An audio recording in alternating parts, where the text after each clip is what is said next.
안녕하신가요? 내 이름은 종타쿠 오덕이죠. 우리 종도 여러분, 오늘 하루 어떠셨나요?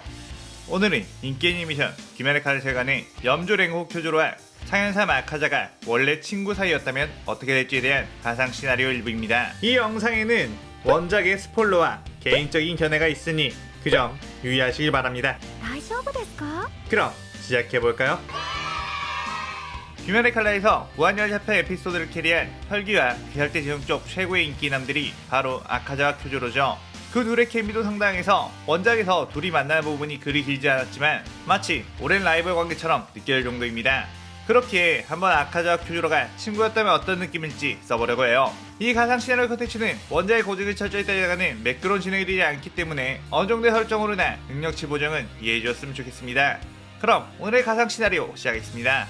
랭고 쿄조로는 유서 깊은 염주감에서 태어났고 어린 시절부터 남다른 재능과 신체능력을 가졌죠. 랭고 국가의 당주는 귀살대 일을 하면서도 평소에는 도장을 운영하며 검사들을 기어내기도 했는데 쿄조로는 검을 잡자마자 자신의 위 5살까지의 수련생을 모두 검으로 이길 정도의 센스를 가졌습니다. 그 모습에 아빠 신주로는 정말 대단한 재능을 가진 아이가 태어났다며 기뻐했고 엄마 루카는 기쁨과 동시에 이 힘을 올바르게 쓰길 원해 쿄조로를 불러 네가 가진 힘은 약한 이를 돕기 위해 써야 한다고 신신당부를 했고 쿄조로는 그 이후로 함부로 힘을 쓰거나 하지 않았으며 누군가가 위험에 처했을 때만 힘을 사용하게 되었죠. 그런 어느 날 동네 아이들끼리 노는 곳에 갔더니 그곳에서 한바탕 싸움이 벌어지고 있었고 한 사람을 상대로 여러 명이서 덤벼들어 싸우고 있었습니다. 그곳을 보고 쿄조로는 어째서 다수가 한 사람을 공격하는 거냐며 말리려고 했는데 순식간에 그 한 아이는 자신에게 덤벼든 아이들을 묵사발을 내버리기 시작했고 오히려 그 아이를 말려야 되는 상황이 되었죠.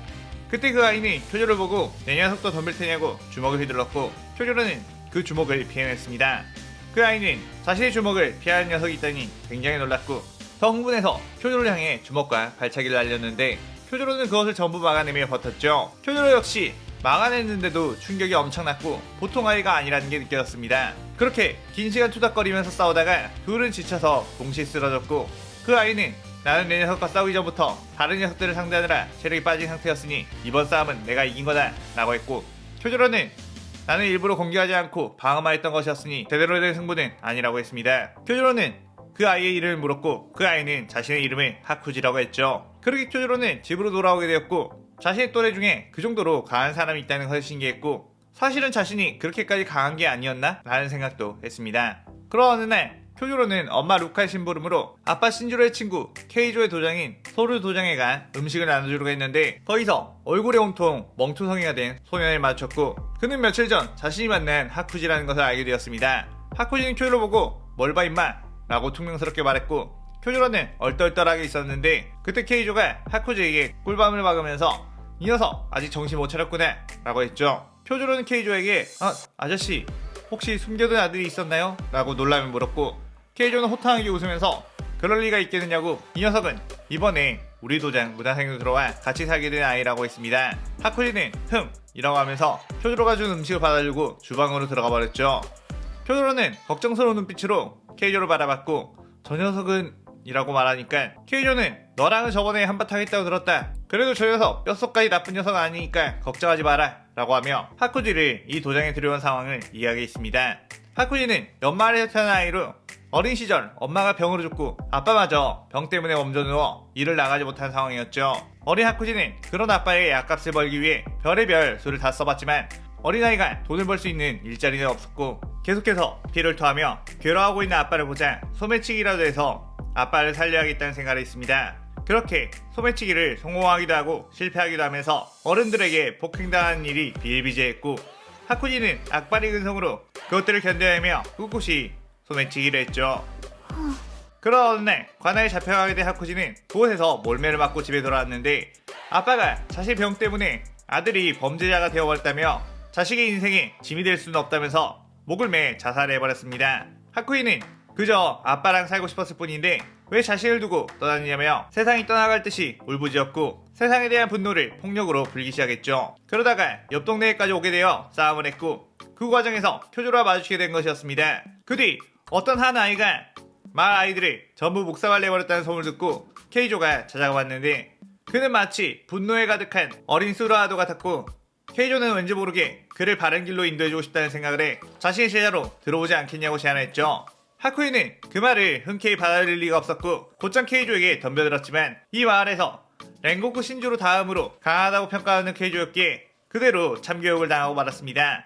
그렇게 기절한 하쿠지를 데리고 자신의 도장에 데려가게 된 것이었죠. 케이조에게는 몸이 약한 딸 코유키가 있었고 자신이 가끔 해결사 일을 하러 나갔을 때 코유키를 돌봐줄 사람이 필요하다며 하쿠지에게 부탁했고 하쿠지는 범죄자인 자신의 집에 들어놔도 괜찮겠냐고 묻자 아까 전에 범죄자인 너는 내가 박살내줬으니 괜찮다고 하며 호탕하게 웃었습니다. 하쿠지는 그의 처음으로 느껴본 인간적인 따스함을 받았고 케이조의 도장에서 함께 살게 된 것이었죠. 그 후 쿄조로는 케이조의 도장에 자주 놀러가 하쿠지와 함께 수련도 같이 하고 코유키와 말동무도 해줬고 그 세 명은 절친이 되게 되었습니다. 어느 날 코유키는 쿄조로와 하쿠지에게 오빠들은 꿈이 뭐냐고 물었는데 쿄조로는 최강의 검사가 되어 약한 사람들을 지켜주는 것이 꿈이라고 했고 하쿠지는 최강의 무술가가 되어 소중한 사람들을 잃지 않는 것이 꿈이라고 했죠. 하쿠지는 코유키에게 너는 꿈이 뭐야? 라고 묻자 몸이 건강해져서 강한 누군가의 아내가 되는 것이라고 했습니다. 그때 하쿠지는 왠지 모르게 쿄조로를 쏘아봤고 쿄조로는 내 얼굴에 무엇이라도 묻었나? 라고 했죠. 예전에 코유키가 어릴 적 쿄조로를 좋아했다는 케이조의 말을 떠올라 괜히 열이 받았던 것이었습니다. 그러다 어느 날 쿄조로의 엄마 루카가 죽게 되었고 하쿠지와 코유키는 장례식에 찾아와 쿄조로를 위로했는데 하쿠지는 위로가 될지 모르겠지만 코유키와 나 모두 엄마가 일찍 돌아가셨지만 그럭저럭 잘 지내고 있으니 너도 힘내라고 했죠.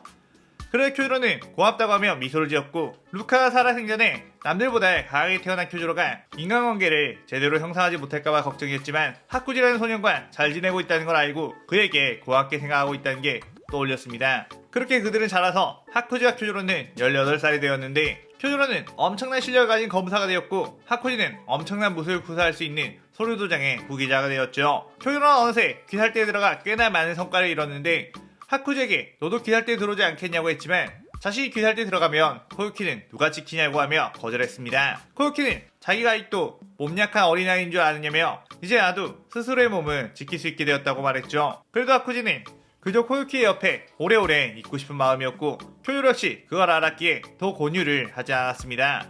그러다 어느 날 쿄조로에게 하쿠지와 코유키가 찾아왔고 사뭇 진지한 표정으로 기니 할 말이 있다고 하자 쿄조로는 무슨 일이냐고 긴장을 했죠. 하쿠지는 나와 코유키 이번 달 말에 혼인을 하기로 했어. 코유키를 사모하는 마음이 있었다면 이제 접기를 바란다 라고 했고 쿄조로는 엄청 호탕해 웃으면서 혼인을 축하한다고 했고 그런데 나는 코유키를 사모한 적이 없었고 그저 너네 둘 다 친구로서 아끼는 마음이라고 했습니다. 하쿠지는 그 말에 그럴 줄 알았다면서 괜히 지금까지 마음 졸였다고 하며 수다거렸고 그들은 밤새 맛있는 음식과 함께 요란한 수다를 떨며 시간을 보냈죠.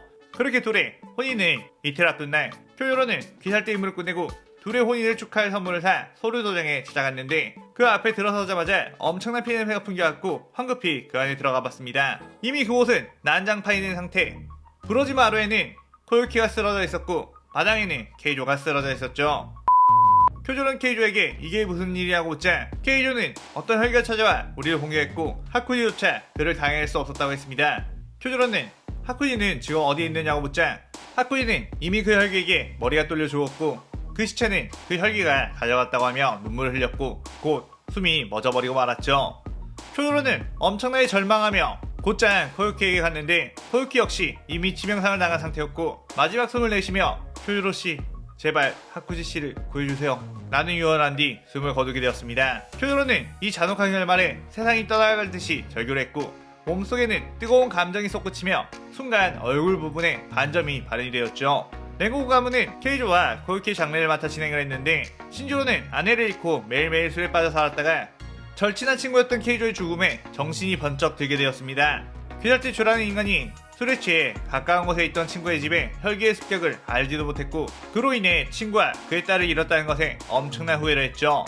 쿄조로 역시 그저 정의감으로만 혈기가 쌓았다면 이제부터는 엄청난 복수심까지 생겨 이 세상의 모든 혈기들을 전부 말살시켜버리겠다고 다짐했고 그렇게 쿄조로는 반점으로 인해 한층 더 강해지던 트럭으로 엄청나게 빠르게 주의 자리로 올라가게 되었죠. 한편 어디선가에서 눈을 뜨게 된 하쿠지 머리가 깨일 듯이 아파하고 자신이 지금 왜 이곳에 있는 건지 기억이 나지 않았지만 누군가가 희미하게 너의 이름은 이제부터 아카자다 라는 말을 했던 것이 기억이 났고 자신에게는 소중한 무언가를 잃은 분노의 감정만이 가득했습니다. 그러다가 희미한 기억들이 돌아오게 되었는데 자신이 사랑하는 코유키와의 결혼 앞둔 어느 날 자신은 아버지의 무덤에 가 함께할 여자가 생겼다고 말하고 왔는데 자신의 도장에는 사람들이 모여 있었고 케이조와 코유키는 죽어있는 상태였죠. 들어보니 이웃 도장의 사람들이 실력으로 너네를 이길 수 없으니 우물에 돌 타 독살한 것이라고 했습니다. 그 말 들은 자신은 엄청난 분노와 함께 이웃 도장에 찾아가 수십 명의 관계자들을 주먹으로 때려 죽여버렸고 그 후 무장을 만나 인간을 그토록 증오한다면 혈기화되지 않겠냐는 제안을 받아 혈기화되었던 것이 기억이 났죠. 그렇게 인간에 대한 분노를 가진 채 자신의 기억 속에 원수들의 모습과 비슷한 도장 옷을 입고 있는 사람들을 찾아가 전부 때려 죽였고 그들을 잡아먹어 엄청나게 강한 혈기가 되며 이 시나리오 일부가 끝이 나게 됩니다. 제대로 검술을 구사했던 랭고쿠 가문에게 검술 도장을 운영한다는 것이 뭔가 잘 어울리고 아카자의 인간 시절 하쿠지 에피소드에도 도장에 대한 것들이 나오다 보니 이 둘을 엮어서 이야기를 진행해보면 괜찮겠다 싶어서 이런 전개를 해봤네요. 보통 액션 만화에서 쉽게 볼 수 있는 구조로 어린 시절 절취했던 친구들을 무언가에 잃게 되어 복수를 하기 위한 여장을 넣어봤는데 나름 쿄조로의 서사에도 어울리는 것 같습니다. 이번 시나리오가 쿄조로와 아카자의 과거 시점이었다면 다음 시나리오부터는 현재 시점이 진행될 예정이니 많은 기대 부탁드리고 오늘의 가상 시나리오에 대한 감상평도 많이 남겨주세요. 오늘 영상 즐겁게 보셨다면 구독, 좋아요, 알림 설정 누르는 거 잊지 마시고요. 그럼 오늘은 이만 사요나라.さようなら。